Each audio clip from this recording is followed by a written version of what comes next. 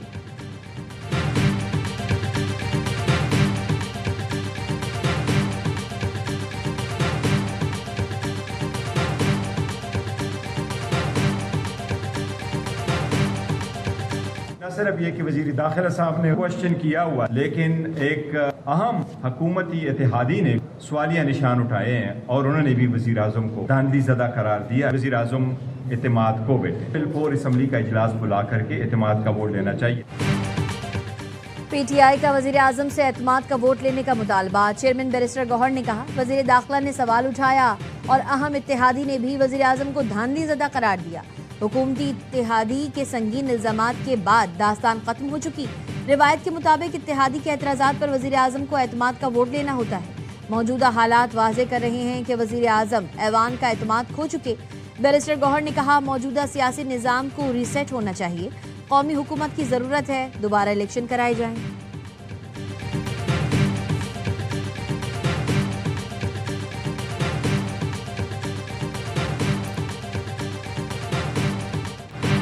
ملک میں نئے صوبے بننے چاہیے یا نہیں؟ ایئر وائی نیوز کی پولنگ کیمپین میں ووٹنگ کا سلسلہ جاری. لوگوں نے رائے دینا شروع کر دی. ٹی وی پر دیے گئے واٹس ایپ نمبر پر 97% لوگوں نے نئے صوبوں کے حق میں ووٹ دے دیا. 3% نے مخالفت کی. فیس بک پر 95% لوگ نئے صوبے کے حامی، 5% نے مخالفت کی. یوٹیوب پر 75% لوگ نئے صوبوں کے حامی، 25% نے اس تجویز کو رد کر دیا. واٹس ایپ پر 67% لوگوں نے نئے صوبوں کے قیام کو ناگزیر ضرورت قرار دیا. 27% نے مخالفت کی. 6% نے لا تعلقی کا اظہار کیا. انسٹاگرام پر 75% لوگوں نے نئے صوبوں کے حق میں ووٹ دیا. 23% نے مخالفت کی. Social media platform X پر 73% لوگوں نے نئے صوبوں کے حق میں ووٹ دیا. 30% نے نئے صوبوں کی مخالفت کی. پولنگ کا عمل اب بھی جاری. آپ ان پلیٹ فارمز پر جا کر ووٹ کر سکتے ہیں یا ٹی وی پر دیے گئے نمبر پر اپنی رائے دے سکتے ہیں.